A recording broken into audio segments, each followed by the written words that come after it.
Hello, welcome to a station in Philly, except this doesn't look very SEPTA. That's because we're not on SEPTA. We're on PATCO. This is America's first automated metro line. It's very weird, it's very fun, and lots to go ride it. Welcome to Philadelphia's innovative, weird subway line. Here's some history, and I'll see you getting on board the train. The history of the PATCO speed line dates back to 1919, when the states of Pennsylvania and New Jersey came together to form the Delaware River Bridge Commission to build a fixed bridge across the Delaware River from Camden to Philadelphia. Opening in 1926, the Benjamin Franklin Bridge had road lanes, embedded streetcar tracks, and provisions for rapid transit tracks. While no streetcars ever ran across the bridge, the rapid transit provisions were soon proposed to be used. In 1929, the first proposal was published, which also included a proposal to consolidate all South Jersey regional rail services. By 1932, both of these projects were underway, and the combined South Jersey regional rail system, called the Pennsylvania Reading Seashore Lines, was formed in July of 1933. 3 years later, in June of 1936, the rapid transit provisions on the Ben Franklin Bridge were finally put into use, with the bridge line starting operations between 8th and Market Station in Philadelphia and Broadway Station in Camden. Operated by Philadelphia Rapid Transit, this line proved to be a vital link between South Jersey and Philly and proved very popular.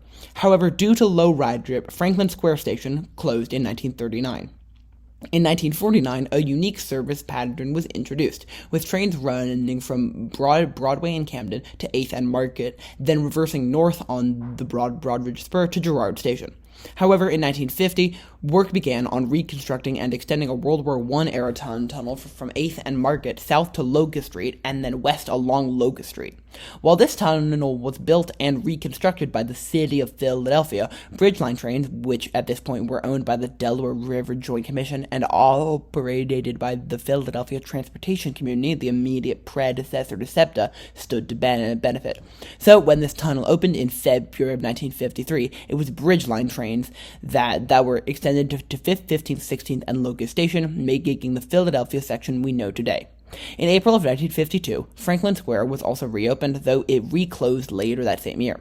Despite the new extension opening further into Center City, the line was declining in ridership, and by the early 1960s, it was in severe trouble.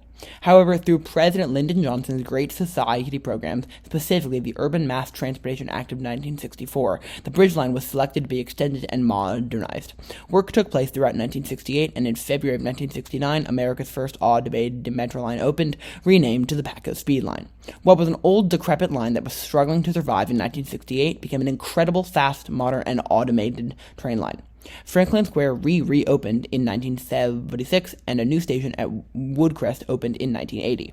Franklin Square did reclose in 1979, but nearly identical and more modern PATCO 2 cars were delivered in 1980, built by Vickers Canada. Since the 1980s, the line has remained much the same, with the notable exception of the reopening of Franklin Square Station in April of 2025. So now, let's go ride America's first automated metro and Philadelphia's weirdly innovative subway line. Alright, those really bright lights are our train. These are all Budd-built cars. Most of them were built in the late 60s. There's some built in 1980 as well. And we're going to the front car because I'm fairly sure there's a foam window, and we're about to cross the Ben Franklin Bridge. So, delightful. The destination sign says local Lindenwold, which is funny because there are not any expresses, like, at all.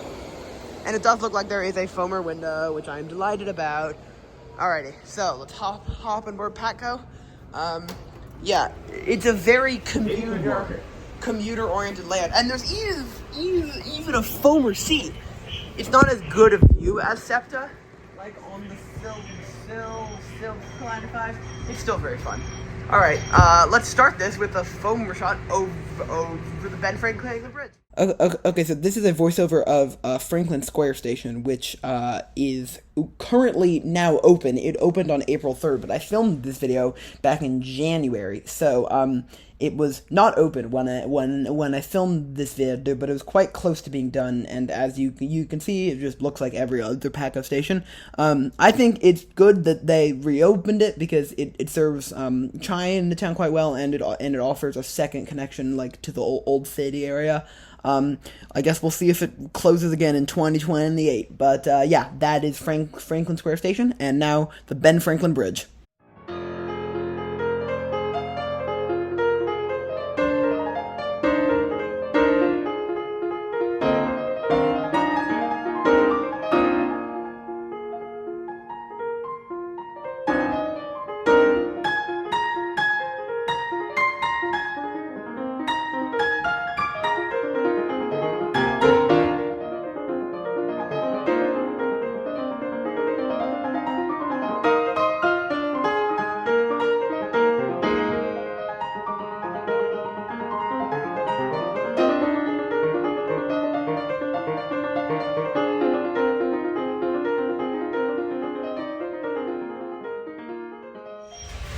Fun fact about City Hall, I'm fairly sure it's the least used PATCO station. I'm not certain about that though. Also, the announcements on these trains are done by Bird Wagenblatt, the same person who does the announcements for the most of the new tech trains of the New York. That's cool. The horn is so trippy and weird. Broadway Station next. Yeah. Access to Cooper University Hospital, Rowan University, Camden County Community College, and connections with New Jersey Transit Bus and River Line service. Yes, so that is Bird. Cool. Alrighty, I will see you further down the line. Probably when we emerge from. So we're on this like embankment thing. We passed Ferry Ave, which had a huge park and ride. So pretty much every station on PATCO has some park and ride. Except for, of course, the 4 Philly ones and the 2 Camden ones. But even Ferry Ave has parking. Now, the reason for this is because PATCO just really. The purpose of PATCO's existence is to lure suburbanites into taking the train. And hence, even a station like near a town's downtown, like Lindenwold, has a massive parking lot. So yeah, also I've now solidified my route. We're gonna head out to Ashland first, explore that because it's weird. Then go to the terminus of the line in Lindenwold, and then we will reverse and stop in Haddonfield, and potentially also come back here. Although, yeah, it just looks like parking. Yeah. All right, I'm gonna take my feet back here, because the foam window isn't really great, and I do think that it would be fully open if we went to the back. So go to the back at some point. But yeah, I'll see you at Ashland Station, or yeah. Because I'll film this part on the way back. So I'll see you at Ashland Station, which may well be the weirdest station on the line. Well, welcome to Ashland, and it's weirdness. All right, let's go film this train.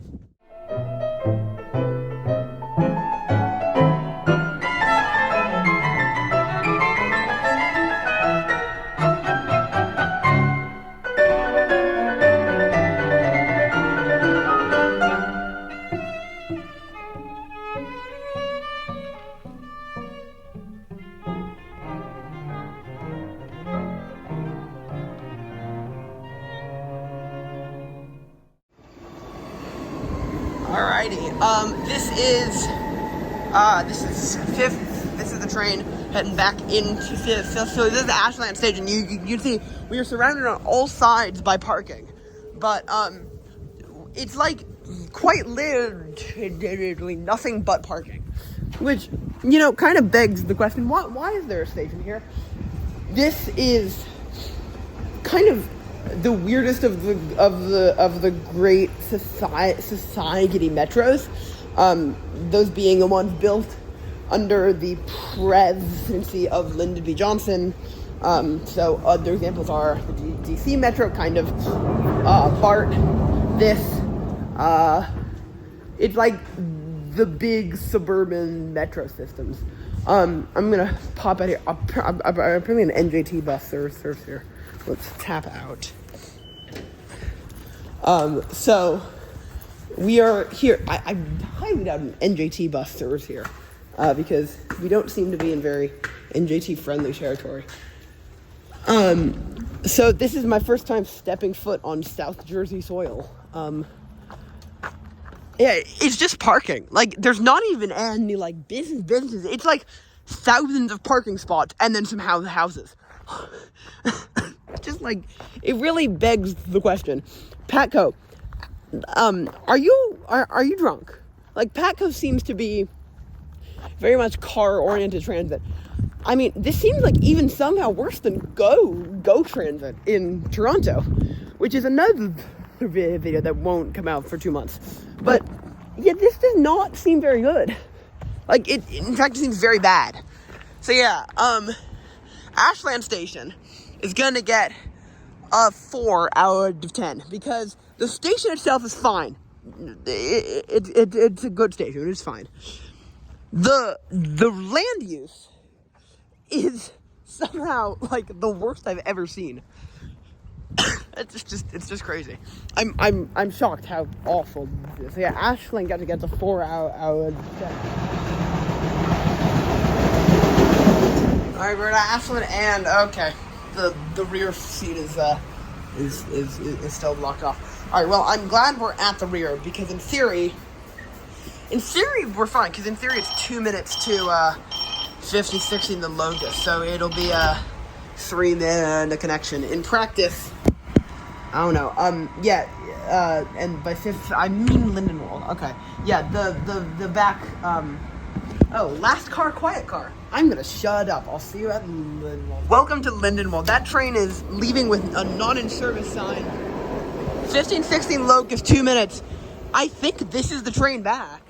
I guess I'll find out if another train comes. But that means that we can do a little review. NJT bus. Crappy Hungarian bus, delightful, fun, cool, an actual mega ton of parking, like way too much parking. The NJT Atlantic City line also stops here. Its track is down there. It's that, which then goes down. Fun. I'm gonna foam the train, and then we'll hop back on board. And by foam, I mean take a foam shot. I guess Ashland... rather the Lindenwold Station gets, I don't know what this station gets. Let's say Lindenwold gets a 5 out of 10. 1 more point than Ashland, because it's not as bad, because it have the ACL, but still not good. Alright, foamer shot, then let's get back on board. Alright, we're on board. I'm in the very front little seat. I'm gonna sit there because it's fun, and we're leaving Lindenwold. That was a very fast little turn around, and I will see you at Haddonfield. Alright, so I forgot to film this while on the train, but on our way to Haddonfield, we passed right next to Tavistock, New Jersey, the smallest town in New Jersey by population, and also a town that is only a golf course. Now, why does a town that is only a golf course exist? To get around blue laws, because this part of Jersey and also other parts of Jersey have quite strict blue laws, meaning you can't do anything on Sundays, and so... they created a town so that they could play golf on Sundays. I swear that's true. You can look it up. Alright, I'll see you in Haddonfield. Welcome to Haddonfield. And there's a nice foam shot to be had here. Let's go foam.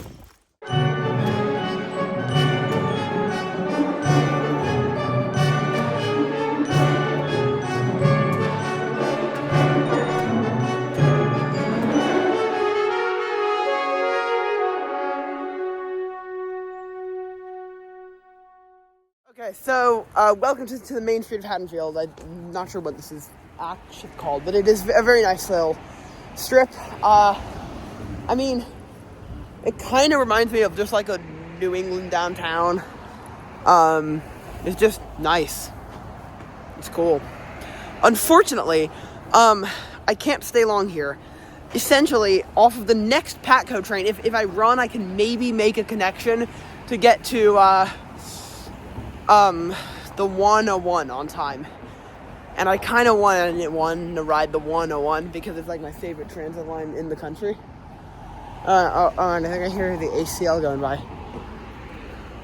I think the ACL just went by. But yeah, while I'm here, Haddonfield, the station, Haddonfield, the town, amazing. So Haddonfield Station, with the downtown factored in, I mean, I've got to give that at least 7, right? Yeah, I think a 7 is fair. So Haddonfield gets a 7 out of 10. I would spend more time here, but riding the 101 is like a key tenet of my Philly trips. Always, it's my favorite transit line in the country. If I don't make it, that'll be annoying. But also, to be honest, I would rather get back into Philly, because even if this town is nice, it's also like 5 p.m. already, and the sun's about to set, and I'd rather be like back in Philly or on the 101 in here. But I'm sure it's a nice town. If you've been here or live here or know this town, feel free to let me know in the comments. That's a high plane foamers. That's I can't tell what airline. Looks like United maybe, but high plane foamers. Alrighty, let's tap back in to the station, get the next train towards 15th, 16th, and Locust. This is the only shot I filmed on the whole trip back, but enjoy the dimly lit Ben Franklin Bridge in the sunset. Alrighty, welcome to 15th, 16th, and Locust. 15th, 16th, and Locust. Last stop. There's like there's tail tracks there, which is interesting. Yeah. I was considering doing the 101. You're noticing I'm not running. That's because no. No. Just no. Just no. So we tap that. We'll go down here, I guess. It is quite a dirty looking station, but it's not a bad station. It's a quite busy station. It's also directly on Rittenhouse Square, which is nice if you're going to Rittenhouse Square. Heck, I might go to Rittenhouse Square, because the train that I take to get to the 101 is 7 late, and my connection at Clifton Alden would be 7. No.